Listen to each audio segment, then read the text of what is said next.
Howdy ho, everyone. How's it going? I am back with another review.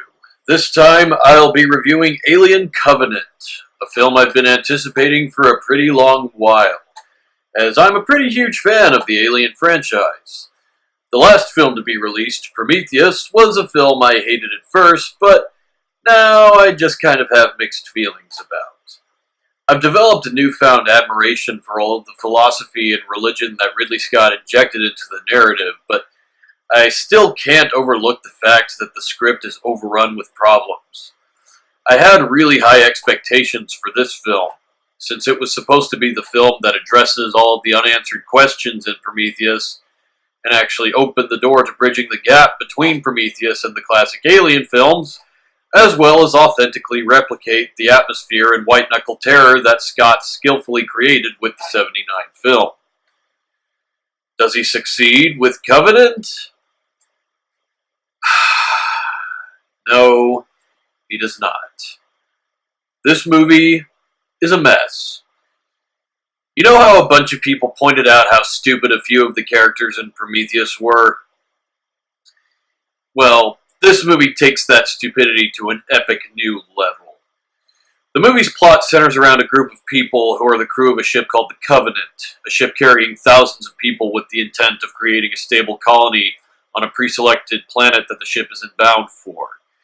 The movie begins when a solar flare strikes the ship and wakes the crew out of their cryosleep, and also results in catastrophic damage and the deaths of a handful of crew members, including the ship's captain.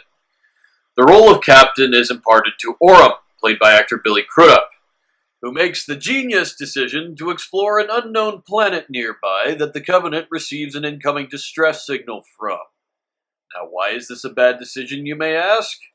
Because the planet that the ship was already inbound for was the one that the ship's entire crew had trained for extensively. The chances of encountering danger on said planet were incredibly minimal, the only problem being that the habitable planet is still 7 years away from them. But this dumbass decides to scout this new planet for colonization despite knowing nothing about it, and is willing to jeopardize the lives of not only his crew, but the thousands of colonists in cryosleep aboard the ship. His justification being that none of the conscious crew members want to go back into the pods and end up in a similar incident like the solar flare, even though the chances of being bombarded by yet another solar flare are almost non-existent. This asshole is willing to endanger the lives of an entire population aboard a ship that he is in command of just because he's too much of a pussy to climb back into the cryopods and continue their journey towards the habitable planet.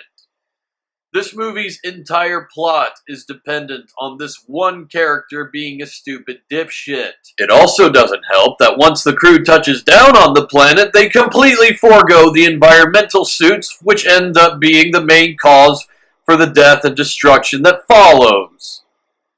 This stupidity even spreads to the damn xenomorphs. There's a scene towards the end where a xenomorph is 10 feet away from Daniels, the main character, and Danny McBride's character is controlling a big metal crane hoping to trap it, and the xenomorph doesn't go after Daniels, but towards the big, slow-moving metal crane. This film completely drops the ball in the horror department because it's not scary.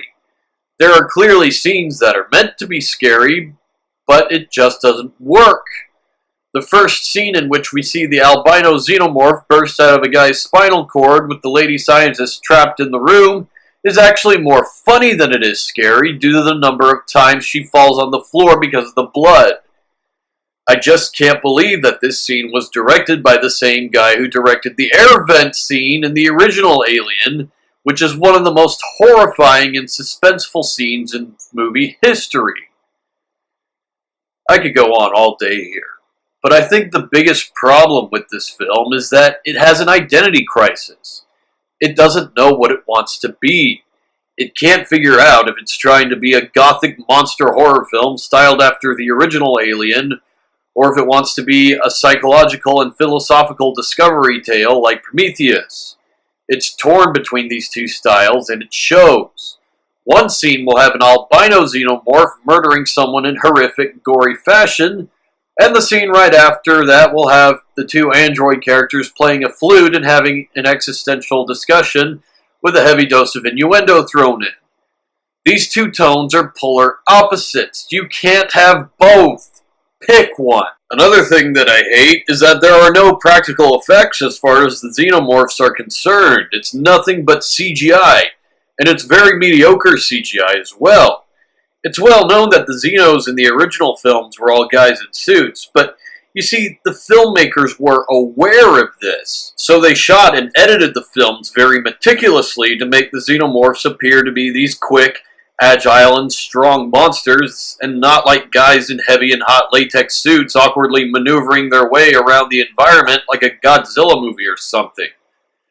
It's the reason that you don't actually see a lot of the aliens in the original 3 movies. There are very few wide or full body shots of the Xenomorphs, because any more than that might have broken the illusion that these creatures were anything but lethal, precise, and agile killing machines. Now, despite all the shit I've been throwing at this film, I don't actually hate it. There are good things in this movie. The cinematography is gorgeous, the performances are top-notch, and the ideas that this movie brings up are fascinating and definitely in tone with the rest of the Alien franchise. The themes that both this film and Prometheus bring forth about philosophy, religion, faith, and the meaning of human existence are the foundations for some of the best stories in the Alien franchise. So the writers had plenty to work with. This film could have been amazing.